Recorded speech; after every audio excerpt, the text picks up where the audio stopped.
We are going to bring up our second company, Powerworks from Boston, produces next generation augmented reality products. You have 5 minutes right there. At 30 seconds, I will stand up next to you. That will begin when you start. In 2029, we're supposed to have two really important things: killer robots and Terminator vision. We already have killer UAVs, and today, Powerworks brings you Terminator vision. We allow you to attach virtual information to specific parts of real-world three-dimensional objects. Then you simply take up your phone, snap a picture of that real-world object, and with millimeter precision directly on your photo, we can overlay that information exactly where it's supposed to be. But haven't we seen augmented reality before? What's different about this? Existing augmented reality works on two-dimensional markers like barcodes and magazine covers. It doesn't work on real-world objects and with real-world conditions. We live in a 3D world. We need 3D objects to attach information to. So for example, in our booth yesterday, we were augmenting products both when people were walking by, but also when people were actually standing in front of them. And we can see through the people because we know where you are and where your camera is. So we are high precision, fast, seconds or less augmentation. How do we do this? We take 20 to 30 photos of any real-world object. We allow you to draw in these photos to attach virtual information to them. We then take that information, we turn it into a 3D model, and any new photographs that are taken of that real-world object, in just a few seconds, with millimeter precision, we can overlay that information directly on top of the new photo. We connect you to the information about the real-world objects around you and help you make decisions about them, be it in construction or retail. Mars is our platform that we're building this all on top of, and that you can also build your own apps on top of. So you can imagine you're in the gym and you see a new pair of shoes that you think are really cool. So you just take out your phone and you snap a picture of those shoes, and then right on top of your photo of that shoe, you see product information, reviews, social, or maybe you even just buy those shoes right there in the gym before you even leave. So how do we make money off of this? We get paid to be augmenting photos. So we augment a photo, we get paid. But maybe some people don't want to pay to augment photos.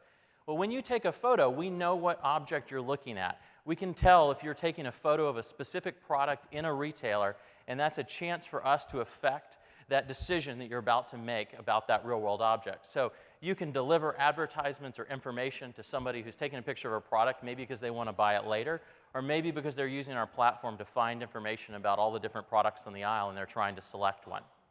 Third, we can do deep analytics. So we can tell you when your competitors' products show up in those photos and where they show up relative to yours.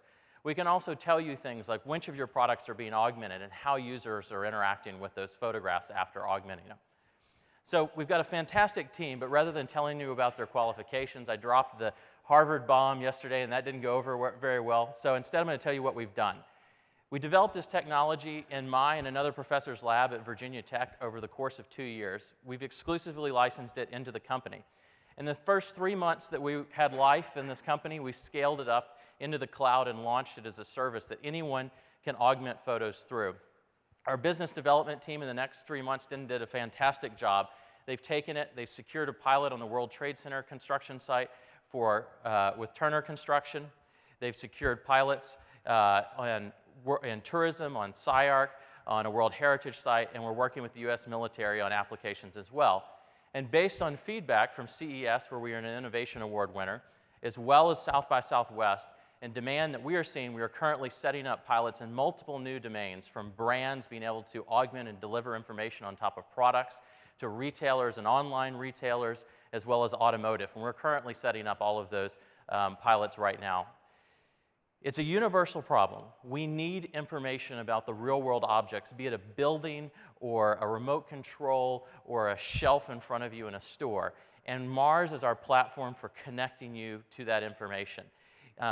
We don't care what the objects are. We don't care what the information is. Mars is a universal platform for doing that. Just like Google is a single unified platform for finding information on the web, we are a unified platform for finding information about the real-world objects around you. But if you don't like our interface, you can embed this directly into your app. And if you think the world doesn't need another app, you don't even have to use an app. We can do all of this in the browser too. So we think that we are uniquely positioned for some of the current coming trends, things like Google Glass. And we will be well positioned to provide value directly on tops of these wearable displays. So finally, before I close, I'd just like to show you a quick video of Powerworks in action and give you an example of what we can do. So you can imagine walking into the gym using the shoe example that I talked about before. You see a pair of shoes that you're interested in.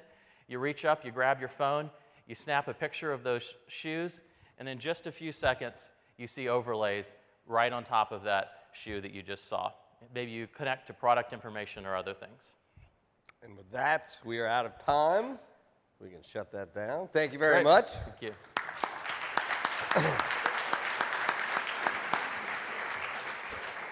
5 minutes is faster on stage than it is in real life.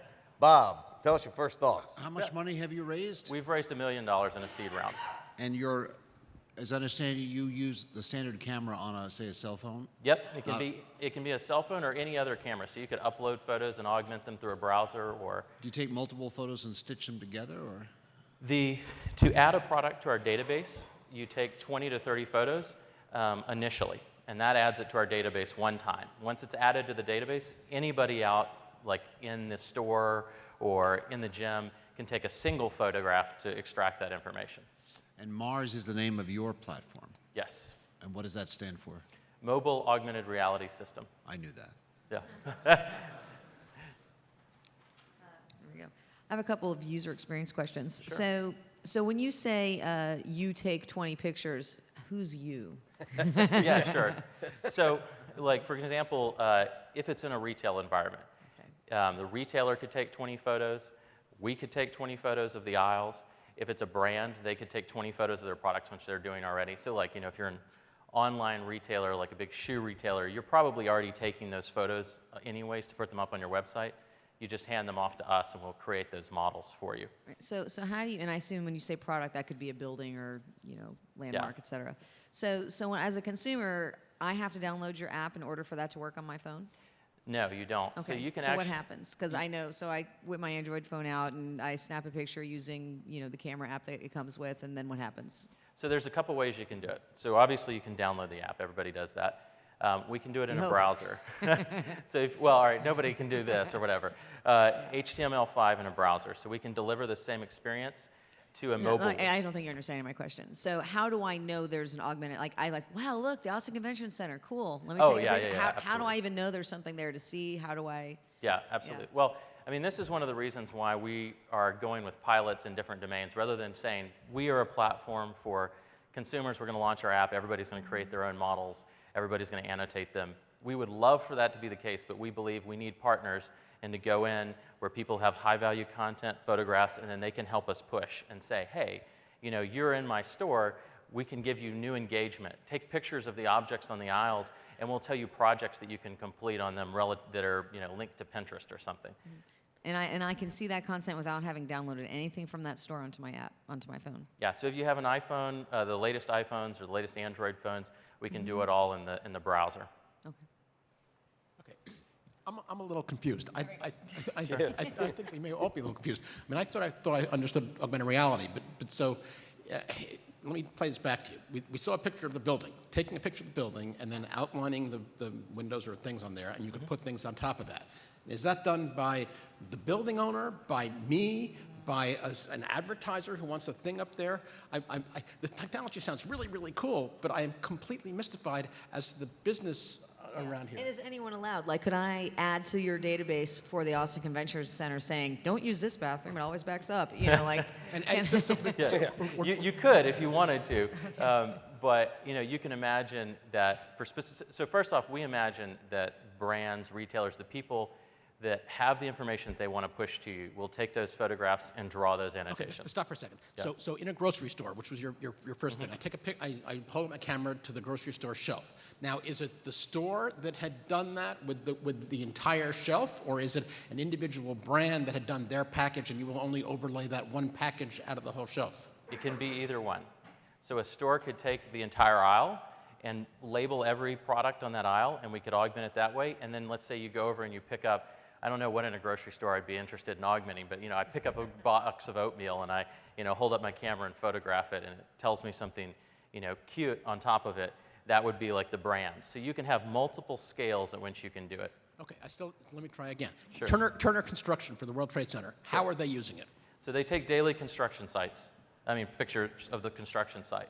They feed them in. They now have a representation of that object, and they go in and What object? The whole building? of the whole construction site, the building, the construction site. Okay. So they go in and they say, we notice a quality problem on this wall. So they draw it, annotate it. Now, 3 days later, the contractor that's responsible for that part of that wall takes a picture from somewhere else, sees annotated on their photo, oh, there's a quality problem, something I did.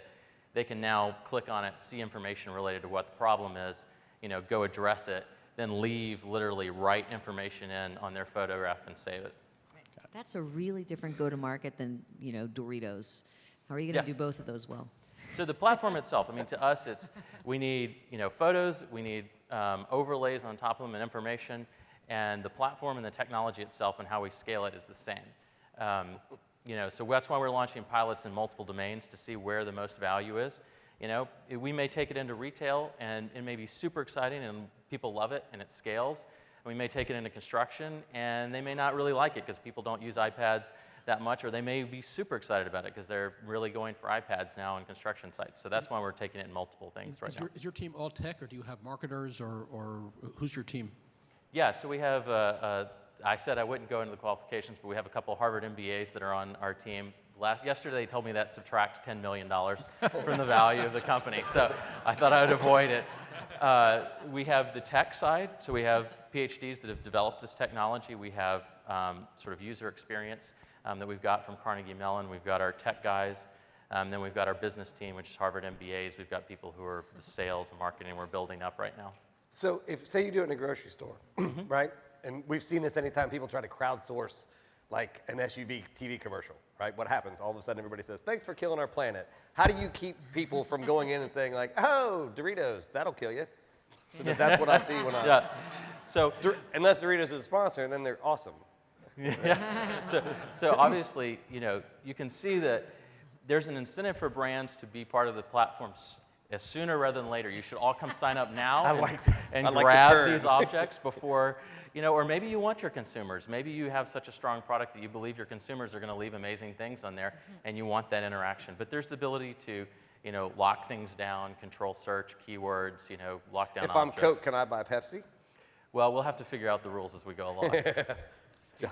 Jules, so Yes. great vision, very exciting. I think everyone in the room is probably excited about it.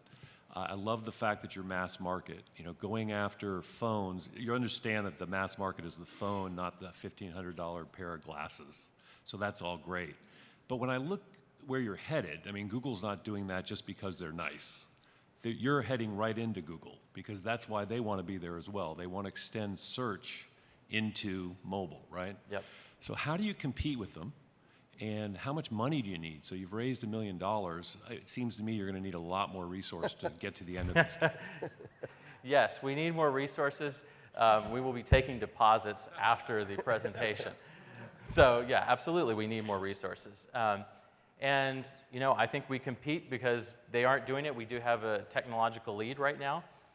We can never say what's going to happen. It's a fast-moving world, but we think we've got something innovative and we can compete. And we're going into multiple domains. The other thing is once you have the content, and you can think of it like Street View. They own all of that data. I'm not going to go and be a startup that's going to create all of the Street View data and suddenly compete with Google, probably. Now, once we begin owning all of this data, we have these models of all these objects that people have taken photographs off. At some point, we're going to reach a critical point where it's going to be very hard to unsee this because one, people know to take photographs and use this, and two, there's lots of content that's built out on our platform. As far as the exact dollar amount, we can talk afterwards. I'm sure we can come up with a number. Did you Hokies move to Boston to find MBAs? I'm actually based out of Blacksburg. I'm still a professor at Virginia Tech, so I've tried to avoid. We put up with our Harvard MBAs. They told us yesterday, don't drop the H-bomb in your presentation. You don't say Harvard or people will get upset. I went to Brown, actually, and I was going to put that above Harvard in the presentation. In Austin, it's called a U-bomb. Yeah. So I'm still confused, and I think this goes back to your question. So I don't have the app, right? And you say I can either look at it in the app, which I don't have on my phone, or the browser. But I never look at photos in a browser on my phone. Like I have photos that I've taken. Yeah, you take the picture, maybe you look at it in the photo gallery to make sure that no one's got their eyes closed, and then you're done. So And with, that was where you were going, I think, right? Like Yeah, this I'm is, not going to know to go to the browser. I mean, certainly in the Turner example, like those are people who are using it as part of their workflow, so they're going to know. Right. It's the Doritos example. if I'm in the how am I grocery gonna- store, yeah, I'm not exactly. like, oh, put it up on Flickr. Open it Let's up take and a look. what's the incentive? So even if I somehow know that I should go to my browser, what can you do for me that's going to make me like remove the friction and get me excited enough to go open my browser? Do that for in it? 30 seconds. Okay, so I can tell you examples. When I'm standing in front of a shelf full of products that are all sort of similar, I think of going into a hardware store, a large one, they have a big display of LED light bulbs. And I go, which one of these light bulbs should I be buying? And they're all sort of similarly priced. They have different color hues, and I have no idea which one I should buy. I would like to be able to go and say, I want something that's got high reviews, that's under this price, and can fit in this socket, snap a picture of the aisle, and see them out, highlighted on my photo, and then walk out with that one. And with that, we are out of time. Thank you Great. very much. Thank you so much. Good job. Thank you.